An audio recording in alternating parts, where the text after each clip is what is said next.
Mon message pour Madame Bachelet, c'est le suivant. Nous sommes des secouristes, pas uniquement français, belges, suisses, de toute l'Europe. J'ai rencontré même des Allemands. Nous sommes des secouristes bénévoles. Nous payons notre matériel avec notre propre argent, ou nous le faisons donner par des généreuses personnes. Nous nous engageons dans une action de secours aux citoyens de façon pacifiste et non engagée. Malgré le fait que, par exemple, pour moi, que je sois un gilet jaune de cœur, je soigne tout le monde, même ceux qui ne sont pas des gilets jaunes. C'est le principe du médic. Madame Bachelet, si vous m'entendez, si vous entendez mon appel, s'il vous plaît, je vous demande, au nom de tous ces secouristes, de nous déclarer comme bénévoles de l'ONU, ce qui nous permettra de faire des rapports quand les policiers ne respecteront pas les lois et feront des exactions. Vous pourriez être observateur. En quelque sorte. On pourrait faire des rapports qu'on remettrait à l'ONU. En tant que bénévole de l'ONU, ça ne coûtera pas un centime à l'ONU. Et nous, ça nous donnera une protection aussi bien juridique par rapport au fait que nous sommes neutres et non engagés dans l'action de secours. Et ça permettra aussi peut-être à certaines forces de l'ordre de réfléchir que nous avons du monde derrière nous qui nous soutient. Notre force, c'est notre cœur. Nous faisons les choses avec amour. Je me suis fait voler du matériel de protection individuelle par la police et avec un camarade américain. Et donc ça m'avait confirmé déjà ce que j'avais déjà en tête depuis un moment de faire cette marche. Je n'étais pas du tout préparé, ni sportivement, ni pour l'itinéraire, ni pour tout ça. Ça a été complètement improvisé. Ça s'est fait au jour le jour. On a essayé un peu de contacter des gens auprès de l'ONU pour qu'on puisse avoir la certitude d'être reçu par Madame Bachelet. Monsieur, vous reculez du périmètre, là. Je recule. C'est bon, je recule, on se calme. Alors, moi je me calme et pas là que vous êtes. Je recule. Ça vous dérange pas de les voir blessés? Oh, c'est dégueulasse. Je l'avais pas allumé. Regarde, il me dit qu'il a gazé lui là. Je l'ai eu ça, il a gazé lui. Bien, ça c'est bien. Et oh, il a tapé, connard.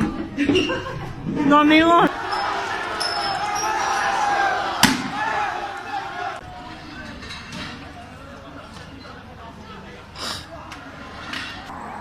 Je dois expliquer qui je suis. Voilà, je suis un garçon qui a été adopté par un médecin. C'est mon père, il m'a fait avec son cœur, avec sa sueur. Il m'a pas fait avec son sexe. C'est un homme formidable. Un mec qui est devenu médecin par vocation, comme moi je suis secouriste par vocation. Ce mec-là, il a fait partie des membres fondateurs de la sécurité sociale, ce que M. Macron cherche à détruire actuellement, à le rendre obsolète, au profit d'assurances privées. Quand mon père il était jeune généraliste, il y a eu les rapatriés d'Algérie, ces pauvres soldats, les spahis, les goumiers, les méharistes, les harkis, tous ces soldats qui se sont battus pour la France et que De Gaulle ne voulait plus voir, qui ont été abandonnés dans des collines à droite et à gauche autour d'Aubagne. Mon père qui allait les soigner gratuitement. Combien je te dois, Toubib? Combien je te dois? Oh non, monsieur, vous ne nous devez rien, vous avez tellement fait pour la France. Voilà. Un jour, j'étais jeune sapeur-pompier, je venais d'être diplômé de secourisme et on a eu la malchance de tomber sur un accident de la route, une Simca rallye qui a tapé une Talbot de plein fouet. La voiture était partie en tonneau dans le ravin. Le toit s'est effondré sur la voiture qui n'était pas préparée au rallye. Les deux devant sont morts sur le coup et il y avait les 3 passagers qui étaient grièvement blessés, qui étaient pliés en deux comme ça. On a essayé de voir si on pouvait les dégager, s'il n'y avait pas d'ouverture. Il y avait une petite fente minable pour les sortir. Quand l'ambulance est arrivée, qu'on avait attendu longtemps, mon père il dit: vous avez des pinces pour pouvoir couper la tôle? Non, on n'a rien, on n'est pas équipé des incarcérations. Bon ben sortez-moi l'oxygène, je vais les mettre sous oxygène. Ah ben non, l'oxygène il est fixe, on n'a pas le... Parce qu'à l'époque il n'y avait pas les Xerox portables. Et donc ils ont dit non, on ne peut pas le démonter de l'ambulance. On a perdu ces 3 personnes. Mon père est remonté à la voiture, il s'est mis à pleurer. C'est la première fois que j'ai vu pleurer mon père. Papa, pourquoi tu pleures? Parce que j'ai perdu un combat contre la mort. Et je suis son fils. Et quand je vois des frères gilets jaunes qui risquent leur vie, qui sont martyrisés, et quand je vois la violence qu'a la police sur les secouristes neutres comme moi, que j'ai porté secours déjà à des policiers, ça me donne envie de pleurer alors que je suis un soldat, que je suis... J'en ai vu, hein, j'en ai vu. Mais là, de voir mon pays comme ça, dans un état de dictature, c'est vraiment une très belle dictature, parce que la plus belle des dictatures, c'est celle qui ressemble à une démocratie.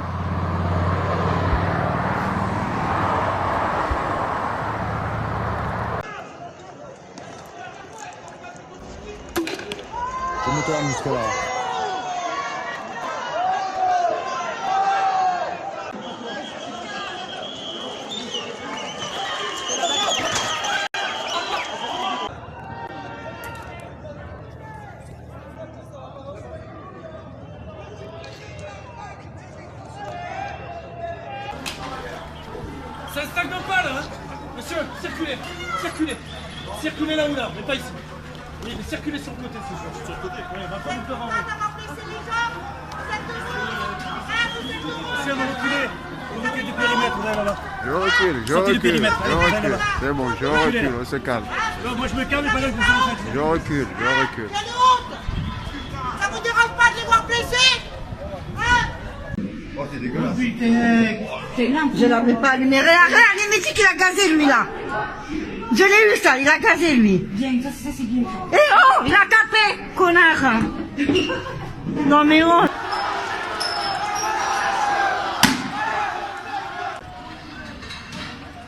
À Bordeaux, quand il y a eu l'acte où le pompier a pris un LBD sur la tête, un policier qui avait le commandement, alors que lui il était gendarme au groupement d'intervention de la gendarmerie nationale, ils étaient allés en renfort en ville, et sous l'ordre de la police, on lui a donné l'ordre de charger un groupe de manifestants pacifistes qui étaient affolés des violences.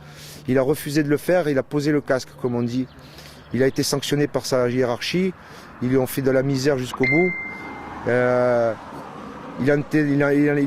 fait 2 tentatives de suicide au moment où il a dit à un psychiatre qu'il voulait se mettre son pistolet automatique dans la bouche, ils l'ont envoyé en psychiatrie.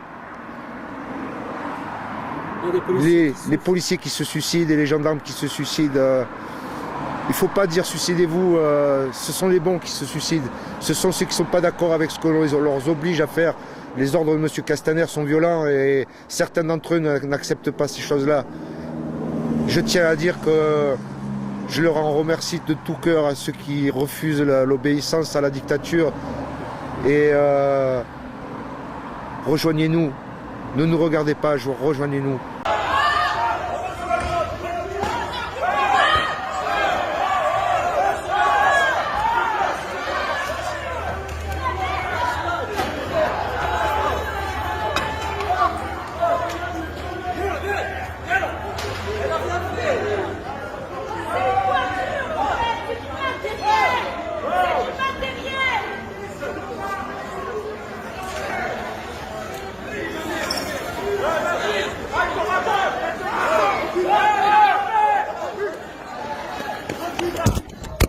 Albi-sur-Chéran, ça a été une torture. J'ai commencé, on a commencé un peu tard, on a commencé sur les coups des 1h.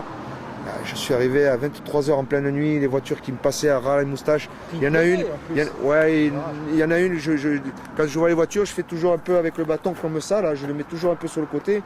Et, mais il y en a un, il a heurté le bâton, pac, comme ça, tellement il me passe près. Vraiment, il y a des conducteurs inconscients, oui. C'est un peu dangereux. Surtout la nuit, ça fait 2 fois que je fais des marches de nuit.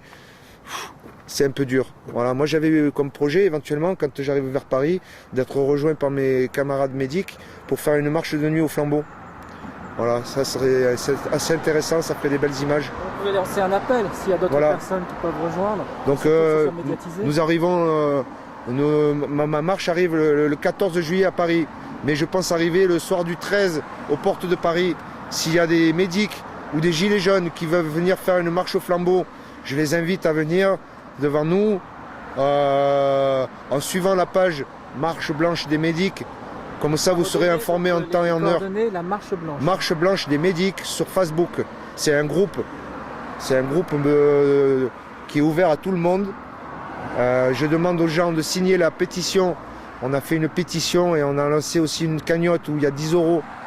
10 euros, je ne ferai pas le tour du monde avec ça, vous inquiétez pas, je n'irai pas aux Seychelles avec.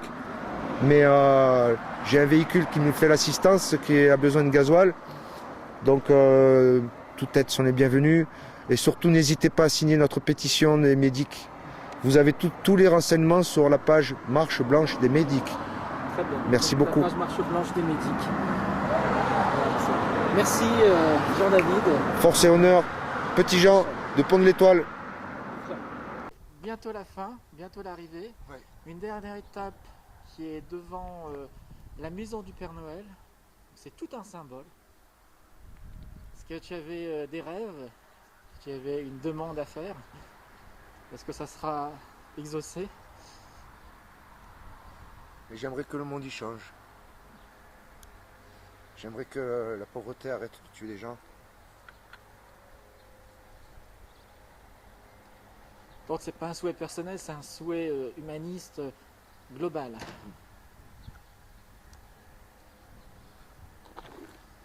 Ça fait quel effet après avoir marché plus de 15 jours et d'être bientôt arrivé? Beaucoup d'émotions. Beaucoup d'émotions pour l'amour que les gens m'ont donné sur cette route. La confiance qu'ils ont eu en moi, les convictions qu'ils ont placées, les espoirs qu'ils m'ont donnés. C'est très fort. C'est une aventure humaine énorme. C'est pas juste 450 km, c'est rien.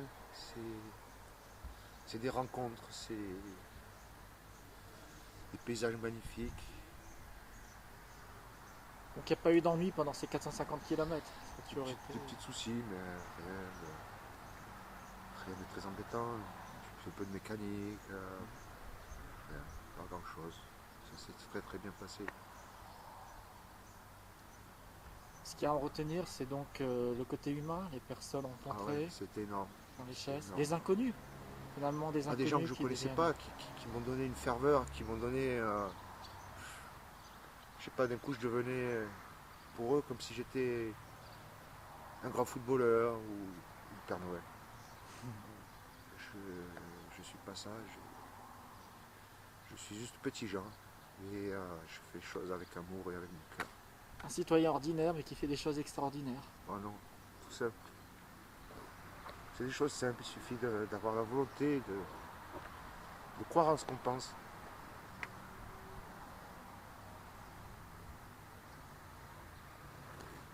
Alors c'est bientôt la fin, donc ce soir des rencontres du dernier groupe pour l'étape. Enfin, c'est une grande étape à Genève. Hein. Il va y avoir des personnes du camp de Saint-Julien, également des gilets jaunes suisses. Il faut savoir qu'il y en a, ils ne sont pas nombreux, mais ils sont très motivés. Je vous remercie beaucoup. Je vous remercie de la confiance que vous placez en moi. Quand je fais quelque chose, je le fais toujours avec ferveur et avec cœur. Et j'ai entrepris cette démarche parce que je ne supportais plus les irrégularités et les violences qui se faisaient sur mes sœurs et sur mes frères secouristes qui font leur possible pour